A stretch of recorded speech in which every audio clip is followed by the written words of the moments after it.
بعد میں ان کی برسیاں بھی منائی جائیں گی, سیمینار بھی ہوں گے, لیکن جب قیامت کے دن کھڑے کیے جائیں گے تو عیسائیوں اور یہودیوں کے ساتھ کھڑے کیے جائیں گے, عیسائیوں اور یہودیوں کے ساتھ کھڑے کیے جائیں گے. یا رسول اللہ صلی اللہ علیہ وسلم, اس کی وجہ؟ تو حضور نے فرمایا رہتے مسلمانوں کے گھر میں تھے, پر ان کے دل عیسائیوں کے ساتھ دھڑکتے تھے, انہیں ان کی تہذیب پسند تھی, ان کے طور طریقے کو اپناتے تھے. من تشبہ قوم فہو منہم, اور جو کسی قوم سے مشابہت اختیار کرتا ہے وہ انہی میں سے ہوا کرتا ہے. میرے بھائی اپنی مٹی پہ چلنے کا سلیقہ سیکھو, کسی کے سنگ مرمر پہ چلو گے تو پھسل جاؤ گے. میرے رسول کریم علیہ الصلوۃ والسلام نے کسی غیر کا نام اپنے نام کے ساتھ پسند, کسی اور نبی کی توہین کو کفر قرار دیا. سب نبی کو شان میرے رسول نے عطا فرمائی. کسی پیغمبر کے بارے میں کوئی بات کرتا تو حضور کہتے نہیں وہ اللہ کے رسول ہے, خبردار اجازت نہیں. لیکن اپنی امت کو اجازت نہیں دی کہ تو کسی اور کی تہذیب پہ چل, تو کسی اور کے طریقے کو اپنا. آج ہم یہ سمجھنے سے قاصر ہیں کہ لوگ کیوں اس طرح کرتے ہیں, اپنی تہذیب اپنے طور طریقے. 14 اگست کو بڑا مشہور کالم نویس ہمارے ملک کا, اس کو بڑے لوگ پڑھتے اور سنتے ہیں. اس نے کہا قوموں کا مذہب نہیں ہوتا, ملکوں کا مذہب نہیں ہوتا, مذہب تو انسانوں کا ہوتا ہے. ہر مذہب کے آدمی کو کھل کے چھٹی ہے, وہ جو مرضی بولے جو مرضی کہے. تو میں نے کہا عجیب نادان ہو, اگر قوموں کا مذہب نہ ہوتا تو پھر تم نے اس کا نام اسلامی جمہوریہ پاکستان کیوں رکھا تھا؟ تو اسلامی جمہوریہ پاکستان ہے تو اس کا کوئی مذہب تھا تو 7 لفظ اسلام آیا نا. میرے نبی پاک علیہ الصلوۃ والسلام نے ملک کا مذہب رکھا تو فرمایا کہ یہ حدود حرم ہے, اس کے اندر کافر یہودی عیسائی سکھ کو داخلے کی اجازت ہے. نبی پاک سے زیادہ غیروں کا خیال رکھنے والا کون تھا؟ لیکن حضور علیہ السلام نے ان کی تہذیب کو, ان کے تمدن کو, ان کے طریقوں کو, ان کے طرز حیات کو مسلمانوں کا اپنانا پسند نہیں فرمایا.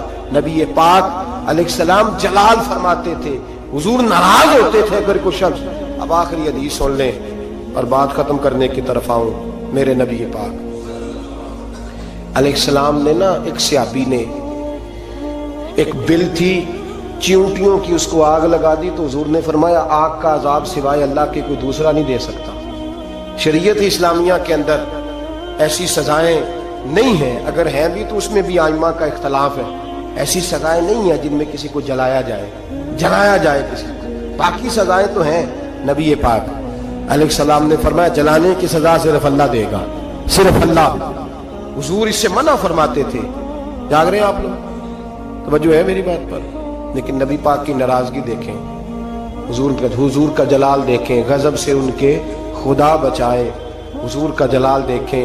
میرے کریم رسول نے فرمایا میرا دل کرتا ہے میں عشاء کی نماز پڑھنے مسجد میں آؤں اور کسی کو حکم دوں کہ وہ جماعت کرائے. میرا دل کرتا ہے, یہ بخاری مسلم ہے, کسی کو حکم کروں کہ وہ جماعت کرائے اور خود میں مدینے کے جوانوں کو ساتھ لے لوں, لکڑیاں کٹھی کر لوں.